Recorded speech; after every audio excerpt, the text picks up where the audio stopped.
Money, the thing you work for, save for, stress about, and depend on every single day, might not be what you think it is.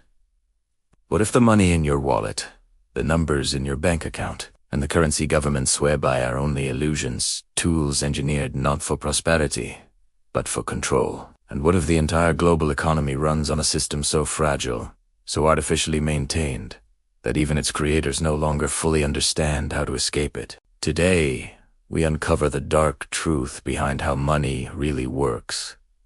Because once you see the mechanism behind the curtain, you cannot unsee it. To understand the system we live in today, we have to go back far, back to a world before digital banking, before central banks, before even coins existed. Money began as a simple agreement.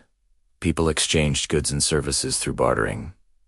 But barter was slow, inconsistent, and limited. That weakness opened the door for something new, something standardized. In ancient Mesopotamia, clay tablets recorded debts, and from those ledgers emerged the earliest prototypes of money. Not gold, not coins. Debt itself was the first currency. That's the first twist.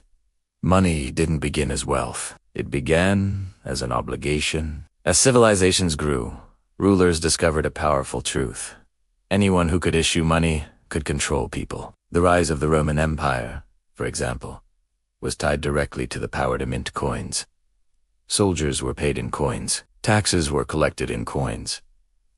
And by demanding taxes in this new money, the government forced everyone to participate in the system. Money wasn't optional, it was a mandate. But even money had a flaw.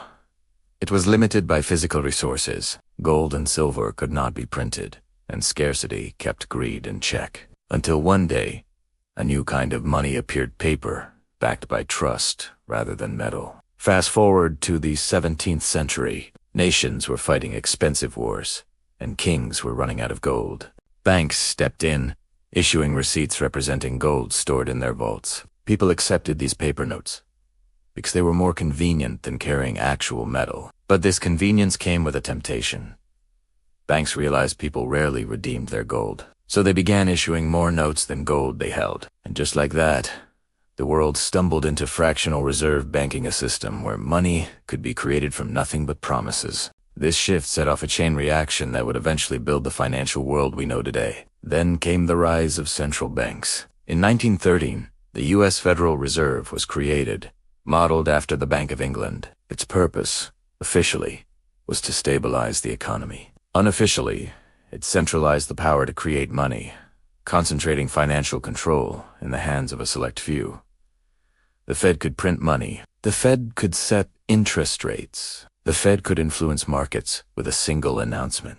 And other nations soon followed with their own central banks. At this point in history, money was still technically tied to gold, but the system was already shifting towards something bigger and far more dangerous. The breaking point came in 1971.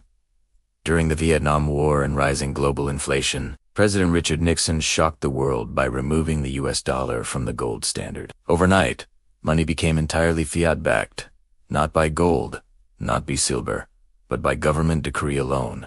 This was the moment money fully transformed from a tangible store of value into a digital and paper abstraction. Governments could print unlimited amounts. Banks could multiply money through loans. And debt became the engine of the entire economy. The rise of modern money wasn't a natural evolution. Once money was decoupled from scarcity, the rise began. Rising national debts, rising inflation, rising asset prices, rising inequality. Every dollar created reduced the value of every dollar already in circulation. Every loan issued expanded the money supply, making the economy increasingly dependent on constant borrowing. And every interest payment funneled wealth upward toward those who created the money in the first place. The system demanded endless growth because without new debt, the whole structure risked collapse. Then came the fallout. Financial crises became routine.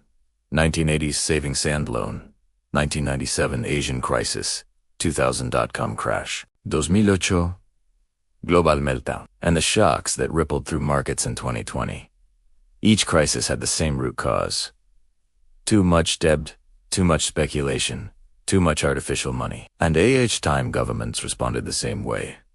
Print more money, lower interest rates, stimulate borrowing, and inflate asset prices. The very solutions to stabilize the system only made the system more fragile.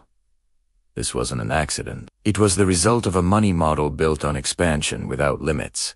The failed fixes became obvious. Every attempt to tighten the system to reduce money printing, to raise interest rates, to shrink government balance sheets, triggered panic in markets. Stock markets fell. Housing slowed.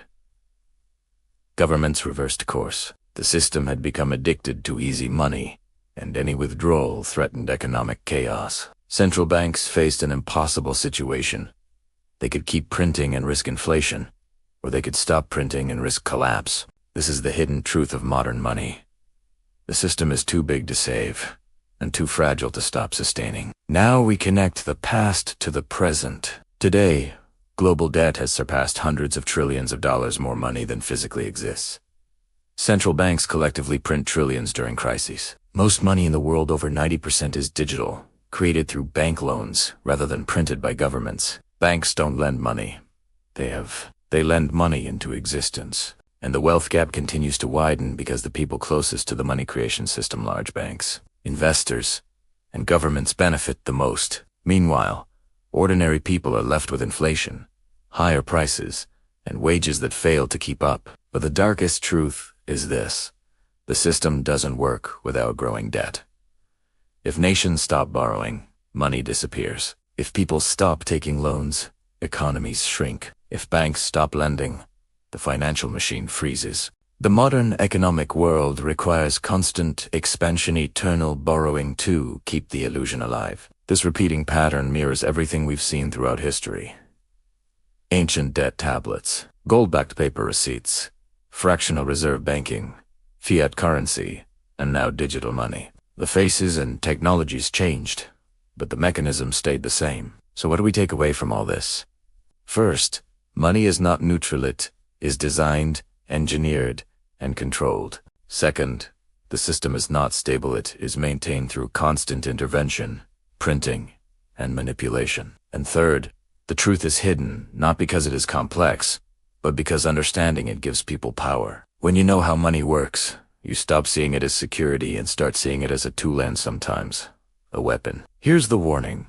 As governments explore digital currencies, as banks automate transactions, and as inflation silently erodes savings, the next evolution of money is coming. And the question isn't whether the system will change it.